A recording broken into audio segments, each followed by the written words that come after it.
Soy el abogado agrario Ramón Herrera Chela, brindando asesoría legal agraria inmobiliaria.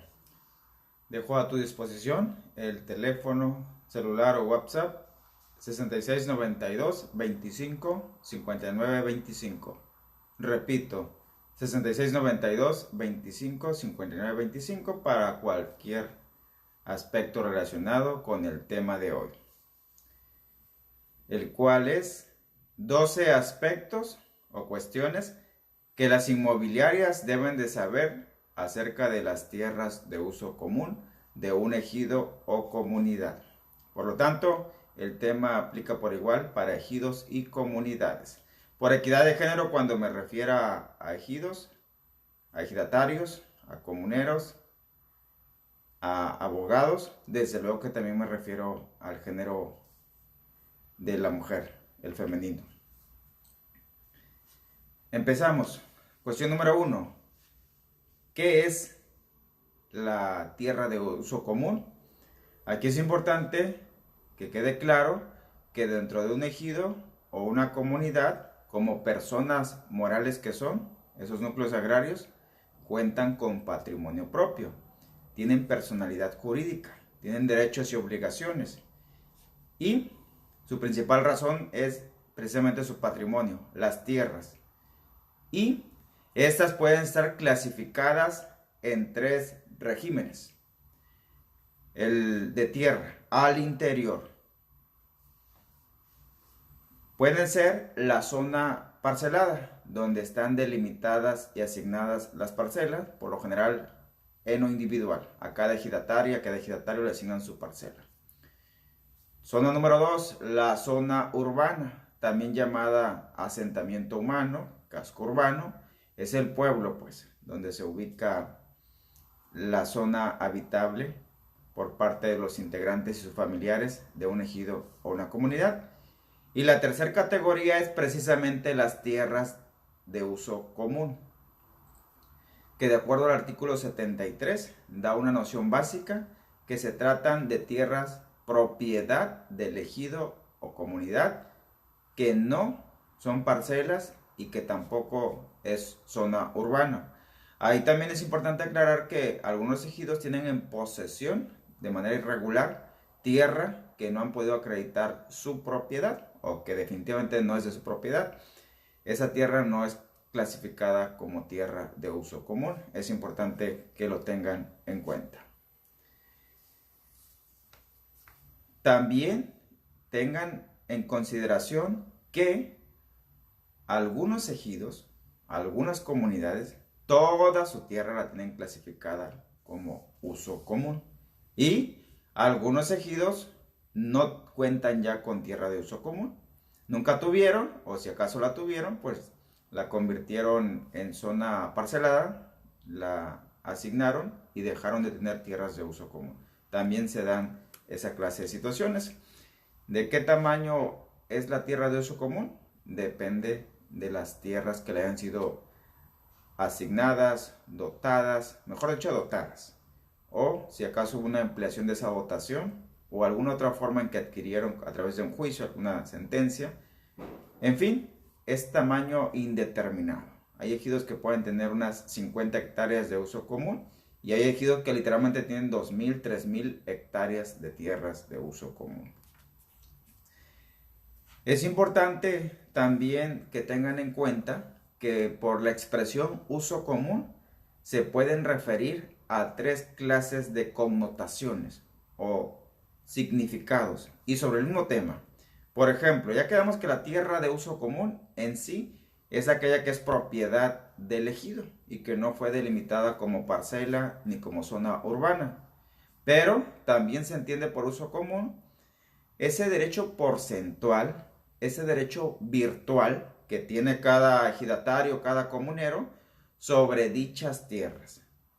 Por ejemplo, si son 1.000 hectáreas de tierras de uso común y son 1.000 ejidatarios, significa que a cada uno virtualmente le corresponde una hectárea. Si son 500 ejidatarios y 1.000 hectáreas, significa que cada ejidatario virtualmente es tiene el derecho sobre 2 hectáreas. Y así sucesivamente se hace la división. Y la tercera connotación es el uso común, también le llaman al certificado de derecho sobre tierras de uso común, también coloquialmente llamado título de uso común. Es el documento que expide la delegación del RAN a favor de quien cuenta con ese derecho, de acuerdo a su acta de asamblea de cada ejido o sentencia del Tribunal Agrario. Segunda cuestión que deben de saber: el tipo de tierra física, la topografía natural de la tierra de uso común. Ojo aquí, hay tantas variantes como podamos imaginar y tantas clasificaciones o subclasificaciones a como nos alcance la imaginación. Por ejemplo, la tierra de uso común puede ser tierra fértil o infértil. Puede ser tierra con agua o sin agua. De hecho, en varias regiones del país al uso común le llaman agostadero o le llaman temporal, porque nada más en tiempo de lluvia se dispone de agua, y de ahí que siembran en temporada de lluvia granos de la región como maíz, frijol, etc. Otra característica que pudiera ser respecto a su topografía es de que el uso común puede ser un valle, todo plano, casi todo plano, o pueden ser cerros y montañas, es decir, un terreno accidentado, y ambas pertenecen al régimen de uso común. Depende mucho de la región, del país, del tamaño del ejido, y ya dependiendo de la región del país, pues podremos encontrar cierto tipo de vegetación o de planos sin vegetación. Por ejemplo, hacia el noroeste del país, pues hay ejidos que literalmente su tierra de uso común es desértica o semidesértica, no hay vegetación o muy escasa. Pues también depende consecuentemente del clima, de las condiciones climáticas natural y también pues desde luego la fauna que exista al interior. Tercer aspecto que deben de tener en cuenta: por su forma de explotar las tierras de uso común. Ojo aquí, existen por lo general dos formas. La colectiva, dijeran los socialistas, donde todo es de todos. Dijeran los zapatistas, para todos, todos. Es decir, todos tienen exactamente el mismo derecho a explotar físicamente la tierra de uso común.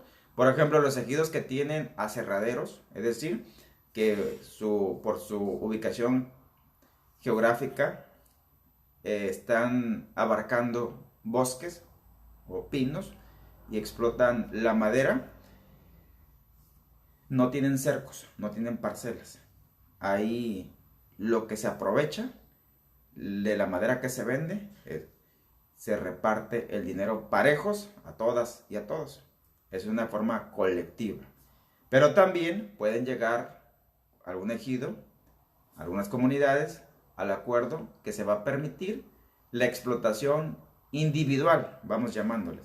Es decir, que sí se permite que echen cercos, construyan corrales de alambres de púas, a lo que el ejidatario le va a llamar parcelas, entre comillas para nosotros abogados, porque en estricto derecho no es una parcela. Es un cerco, es un corral o una parcela de hecho, una parcela económica, una parcela física, pero hasta ahí nada más. Su régimen es de uso común. Y pues el acuerdo es de que cada uno, por ejemplo, si a cada uno le tocan 5 hectáreas, de acuerdo a su certificado, a la cantidad de hectáreas del uso común y a la cantidad de ejidatarios, pues ya cada uno sabrá qué hace con sus 5 hectáreas, si las va a cercar para la siembra, para el ganado, para rentarlas, etcétera, etcétera. ¿De qué depende si va a ser una explotación colectiva o individual? Pues de los acuerdos de asamblea, sobre todo los acuerdos de las asambleas de Procede. Esa asamblea que vino a regularizar la tenencia de la tierra al interior de cada ejido o comunidad, que esas asambleas comenzaron más o menos en 1992-93 y vinieron a finalizar las últimas en el año 2010 todavía. Esas asambleas también les llaman asambleas de la edad, asamblea de delimitación ya al interior, destino y asignación de tierras. Es ahí donde se determinó qué tierra iba a estar destinada para el uso común, qué tierra iba a estar destinada para el asentamiento humano o al pueblo y qué tierra iba a estar destinada para las parcelas. Y Otra forma de establecer de qué forma, si es colectiva o individual, la explotación del uso común o el aprovechamiento es de acuerdo a su reglamento interno o estatuto comunal. Y desde luego también repercute la cuestión de los usos y costumbres, sobre todo los ejidos que están ubicados hacia el centro y hacia el sur, suroeste del país. Y otra de las causas, y es literal, es lo permitido. A lo mejor se quedó en el entendido en la asamblea de procede o asamblea de frondas especiales que el uso común era para todos. Pero pues no falta don Pancho, que va a ir cerca 5 hectáreas. Y si a don Pancho nadie le dice nada, aunque no diga nada del reglamento, aunque no diga nada de los usos y costumbres reconocidas, pues ahí está, se le permite. Tal vez doña María, también aprovechando que don Pancho tiene cerca sus 5 hectáreas, vaya a echar cerco. Otras, y a lo mejor doña María agarra 1 hectárea de más, 6 hectáreas. Ahí tal vez pueda surgir la inconformidad de que doña María, usted tiene 1 hectárea de más, reduzca a las 5. Y es ahí donde van naciendo los acuerdos de asamblea. Ojo aquí, cuando se trata de que se va a permitir la explotación individual de la tierra de uso común, también se pueden poner de acuerdo en que toda la tierra de uso común se la van a repartir físicamente para su explotación, o pueden llegar al acuerdo que nada más una parte, unas hectáreas nada más del uso común, si son 1000 hectáreas y son 500 ejidatarios, pueden llegar al acuerdo que nada más 500 hectáreas se va a permitir que se acerquen de a 1 hectárea cada uno. Y ya la zona seguramente montañosa, de cerros, esa se sigue libre para la explotación colectiva. Es decir, para que todos los que quieran puedan ir a pastorear allá sus chivos, sus borregos, sus vacas, etc. Cuarto aspecto que deben de saber las inmobiliarias: el tipo de aprovechamiento. Por lo general son actividades primarias, como la agricultura, la ganadería, avicultura, acuicultura, apicultura, etc. O bien, empiezan también las actividades secundarias, por ejemplo, el aserradero, la minería, los bancos pétreos, es decir, la explotación de arena, de piedra, etc. Y también está permitido legalmente que más allá de las actividades primarias, pues también puedan instalar dentro de las tierras de uso común alguna granja, ya sea de productos vegetales, ahora que cobra importancia, por ejemplo, el orgánico, o viveros, siembras de agaves, por ejemplo, aprovechar la riqueza natural de la zona de uso común, si se ubican bosques, selvas, ríos, lagunas, para construir y explotar balnearios, spas naturales, el turismo ecológico, el turismo que busca visitar zonas arqueológicas, de hecho, el senderismo, andar en bicicleta a pie, la caza, desde luego controlada, la cacería, el turismo de aventuras, de andar en motos, en carritos, ahí compitiendo en carreras extremas, también se ha permitido. O todo lo contrario, los que buscan cuidar el entorno natural, como ya mencioné, la cuestión del turismo ecológico. O de hecho, pues me ha tocado estar en algunas cabañas construidas dentro de las tierras de uso común, cabañas ecológicas, aldeas, que también les llaman ya algunos. En fin, es muy, pero muy amplia la clase de actividades que se pueden realizar dentro del uso común. Y ojo aquí, existen ejidos que tienen tierras de uso común colindando ya con zonas urbanas, zonas desarrolladas en el comercio, en la industria, y desde luego que también ahí pueden hacer tratos para actividades más industriales, por así llamarlo, o más abiertamente comerciales. En pocas palabras, casi toda la actividad permitida por la ley se puede hacer en las tierras de uso común. Quinto aspecto, precisamente su potencial, la plusvalía actual. Es una realidad que lo que es la propiedad privada, la que se rige por el derecho civil, la que se inscribe en el registro público de la propiedad, se escaseó. Literalmente, en algunas ciudades están creciendo pero hacia el cielo, y es literal, construyendo torres de condominios, de departamentos, de hoteles, etc. Y la propiedad privada que disponible, pues los dueños no tienen interés en venderla.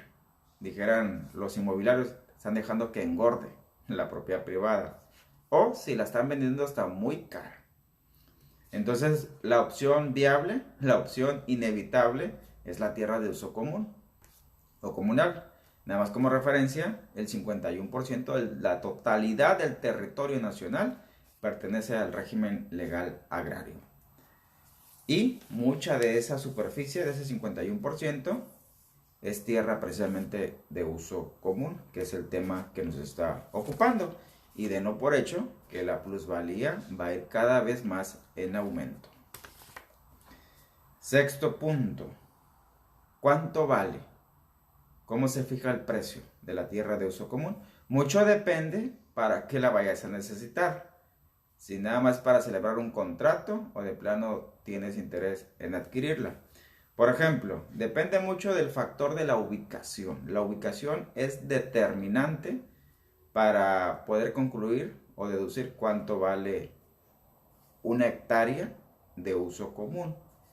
Desde luego el tamaño también de la superficie es determinante y el potencial que pueda tener esa tierra de uso común. El precio final legal lo determina un perito evaluador. Y ojo ahí, la evaluación no es a valor catastral, porque de hecho la gran mayoría de las tierras de uso común no están inscritas en el catastro, están inscritas en el registro público de la propiedad. Digo, están inscritas en el registro agrario nacional, en la delegación de RAN, ahí están inscritas. De modo que el perito evaluador lo tiene que hacer a precio comercial y actualizado. Y al final, pues como toda negociación, el precio último lo determina la negociación entre el ejido y el interesado en invertir. El precio pactado, pues, en el contrato. Punto 7. ¿Una empresa puede adquirir tierras de uso común? La respuesta contundente es sí. El artículo 71 de la Ley Agraria lo expresa de manera clara. En los casos de manifiesta utilidad para el ejido o comunidad, podrá transmitirse el dominio de tierras de uso común a sociedades mercantiles o civiles en las que participe el ejido o los ejidatarios como socios. Entonces, una sociedad mercantil, una sociedad anónima, por ejemplo, puede adjudicarse tierras de uso común como parte de su patrimonio o de su activo. Entonces dejan de pertenecer legalmente esas hectáreas aportadas al uso común. Legalmente esas hectáreas de uso común aportadas a la sociedad dejan de pertenecer al ejido o a la comunidad. De hecho, en ese mismo artículo, en la parte final, dice que si por algún motivo se disuelve o termina la sociedad mercantil, se desintegra pues la empresa, el ejido tiene el derecho preferente a que le devuelvan las tierras que aportó. Y el artículo 45 de la Ley Agraria establece que las tierras ejidales o de comunidad, incluyendo las de uso común desde luego, podrán ser objeto de cualquier contrato de asociación o aprovechamiento que implique pues el uso de las tierras ejidales por terceras personas de hecho, que podrá tener una duración acorde al proyecto productivo no mayor de 30 años. Cuiden mucho este requisito de los plazos. Esos 30 años pueden ser prorrogables.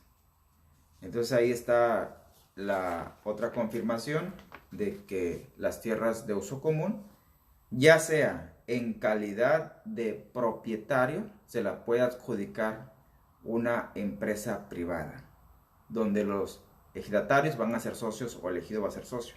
o en calidad de posesión o posesionario pueden celebrar cualquier contrato que permita la ley.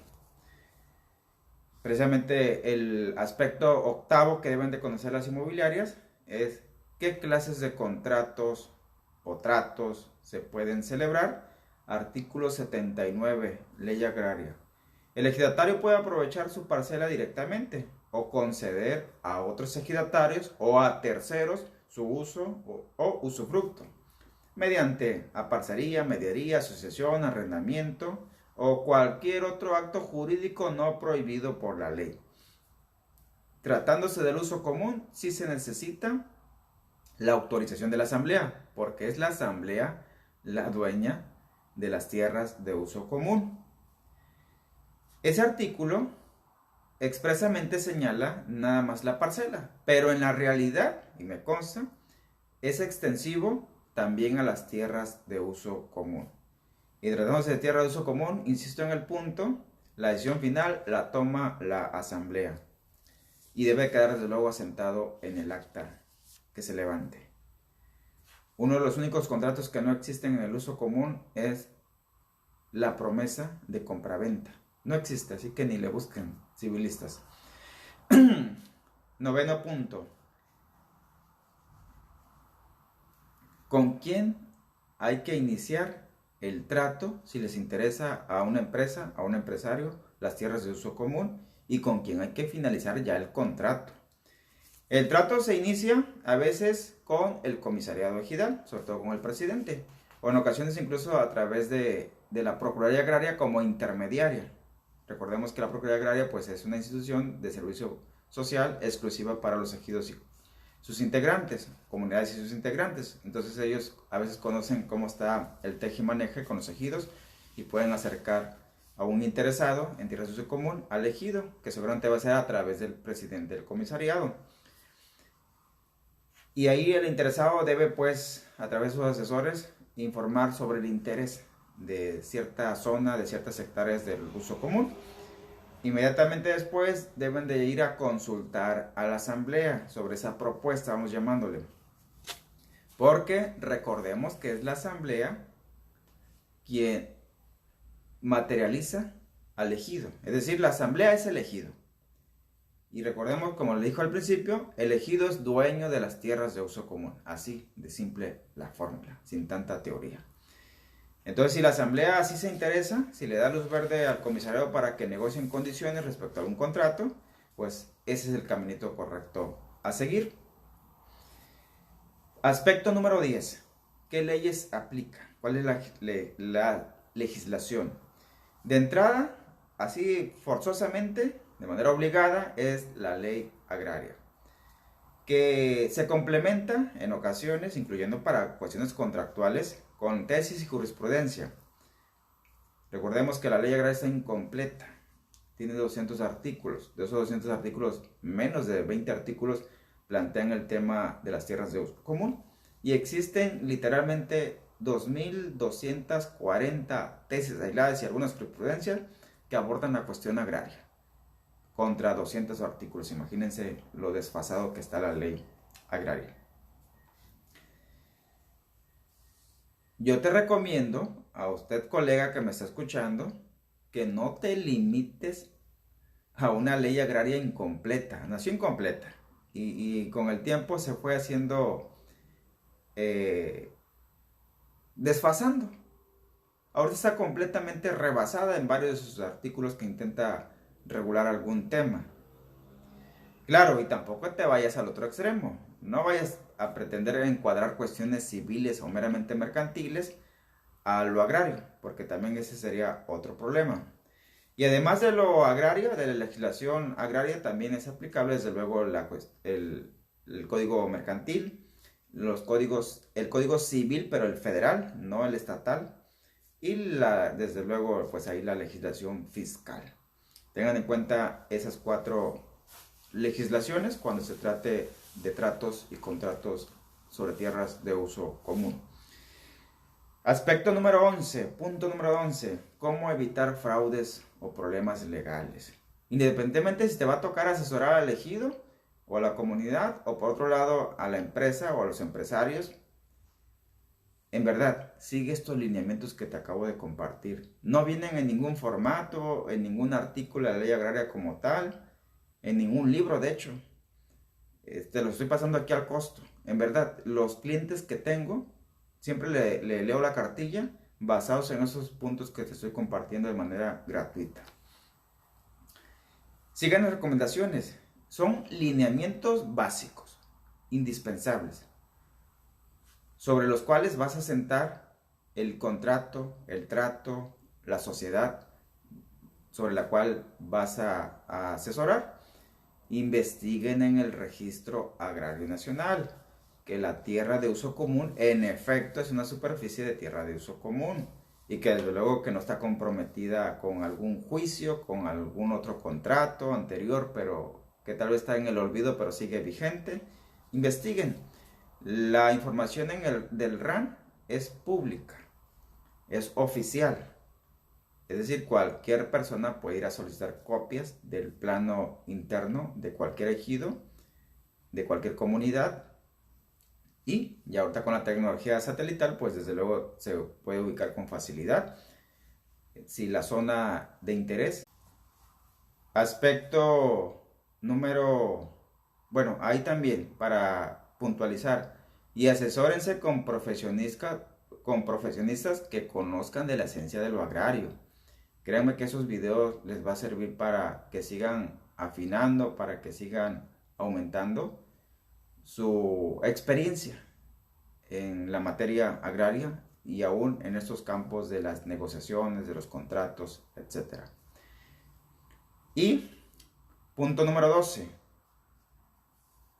Legalmente sí es permitido que se cambie el régimen legal agrario a propiedad privada. Es decir, a través de una asamblea de formalidades especiales, sí es posible que le cambien el destino de tierra de uso común a zona parcelada.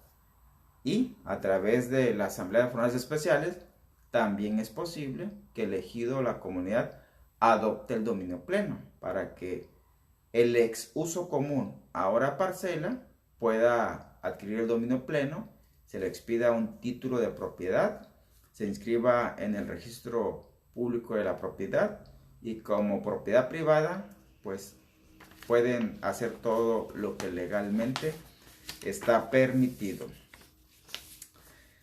Así las cosas, a manera de conclusión, número 1. En la tierra de uso común, se puede hacer casi lo mismo que en la propiedad privada. Pero eso sí, tengan cuidado, se cocina aparte. Ya como te expliqué, tiene su propio recetario y una forma singular de cocinarse. Y más vale que respetemos la receta o el recetario y la forma de cocinarse, porque luego se generan problemas. Mucha de la tierra actualmente, que está dentro del régimen de uso común, vale muchísimo más por su ubicación que por su régimen legal agrario. Conclusión número 2. Es frecuente que se conjugue o aparezca la desconfianza mutua. Por un lado, los ejidatarios, los comuneros tienen como dueños de la tierra, desconfían del inversionista. Y por otro lado, los inversionistas como dueños del dinero o de la experiencia para cierto tipo de actividad económica, desconfían de los ejidatarios. Y peor aún, cuando cualquiera de ellos dos, ya sea el ejido o el empresario, va y se asesora con las personas o profesionistas incorrectos. En serio, a veces, antes sí me ponía a discutir, ahorita ya ni vale el tiempo ni el esfuerzo que implica. Antes me podía a discutir con abogados, el año pasado todavía lo hacía, que añoran que resucitara a Emiliano Zapata. Yo creo que ahí tienen en su despacho el plan de Ayala, de Emiliano Zapata, la primera versión. Desean que todo volviera al agrarismo, allá de post-revolucionario. Y literal, pues que esos son pensamientos del siglo pasado. Y les he dicho, no ganan mucho con resistirse a la realidad, en negar lo que es evidente. No solucionan nada con esa postura, al contrario, empeoran la situación. Y peor aún, si por andar con el estandarte de Emiliano Zapata, mal asesoran a un ejido que pudo haber obtenido un excelente contrato de tierra que no se le va a sacar provecho y que sí puede ser motivo de una sociedad, de un contrato, y ahí donde todos ganan, incluyendo pues en primer lugar los dueños de la tierra. Y aquí hago hincapié, no se trata de desmantelar ejidos y comunidades, tampoco de eso, porque pues hay ejidos que están en ciertas zonas del país que ahí no queda otra más que sigan dedicándose a la agricultura temporal, a la ganadería temporal, etcétera. Pero, pues siempre he dicho que una persona, sobre todo los dueños de la tierra, correctamente asesorada, toma las decisiones correctas. En verdad, recibo muchos mensajes de personas que integran un ejido o una comunidad, donde mandan las gracias nada más de que por fin entendieron qué derechos tienen, qué obligaciones tienen, el valor de sus tierras y qué tratos sí pueden hacer sin meterse en problemas. Ese es uno de los principales motivos de estos videos, de hecho. Y cuando entramos en esa dinámica, pues ahí ganan todos, sin abusos, sin molestias futuras. Y ganan todos me refiero a los dueños de la tierra, a los dueños del dinero y a los asesores, por ejemplo nosotros los abogados, las abogadas. Siempre hay que buscar los tratos justos, equitativos, legales, para que las relaciones comerciales duren y por mucho tiempo. Y siempre basadas en la lógica de ganar, que todos ganen, que ninguno se abuse de la ignorancia, de la necesidad del otro. Entendamos, ya estamos en un mundo globalizado y desde hace rato. De hecho, la ley agraria, recordemos que es de 1992. Su esencia atiende a los intereses del Tratado de Libre Comercio de aquel tiempo. Y hoy la pandemia nos obligó a interconectarnos en todos los sentidos. Entonces pues no podemos dejar marginados, aislados a los ejidatarios, a los comuneros en su mundo. Hay que explicarle sus alcances, hay que explicarle lo que sí y lo que no, ayudarlos a abrir su visión. Y ahora, si bien informados, ellos serán libres de tomar la decisión que mejor les convenga, pero ellos. Recuerdo que hay un abogado un tanto extremista que me ha llamado mercenario del mercado agrario. En mi caso yo me considero visionario. Siempre estoy pensando en el qué sigue de aquí a un año, a 2 años. Y hay que irse preparando. Porque desde el año 2010, cuando iniciaba esa década del año 2010, ahí me planteé cuál es el siguiente paso del agrarismo mexicano. Y por más vueltas que le di, llegaba a la misma conclusión. El futuro inmediato del agrarismo mexicano es comercial, es mercantil. Y dicho y hecho, la gran mayoría de los pleitos fuertes que se dan en los tribunales agrarios son por cuestiones de contratos, por cuestiones enfocadas a la explotación, al aprovechamiento de las tierras. Y por eso también decidí que era importante informar a ambas partes. Por ejemplo, a mis clientes, independientemente si me contrato un ejido o si me contrato una empresa o empresarios o representantes de los inversionistas, por parejos les leo la cartilla. A veces hasta me toca ser más que el abogado asesor, el neutralizador.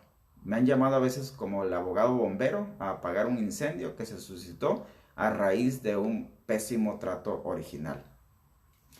Cuando me llaman a que los asesoro en términos de negociaciones, las inmobiliarias, los inversionistas, etcétera. Les digo, miren, vengo a ser como su consejero antes de casarse. Ahorita andan emocionados con la boda, los preparativos, la luna de miel y bla, bla, bla, bla. Pero pues vamos platicando seriamente, vamos sentándonos a que tomen las decisiones correctas para que pues no se arrepientan. Es decir, en la analogía del matrimonio, les digo, vamos fijando las cláusulas o capitulaciones matrimoniales respecto al régimen que van a adquirir. Y ahí les explico con peras y manzanas.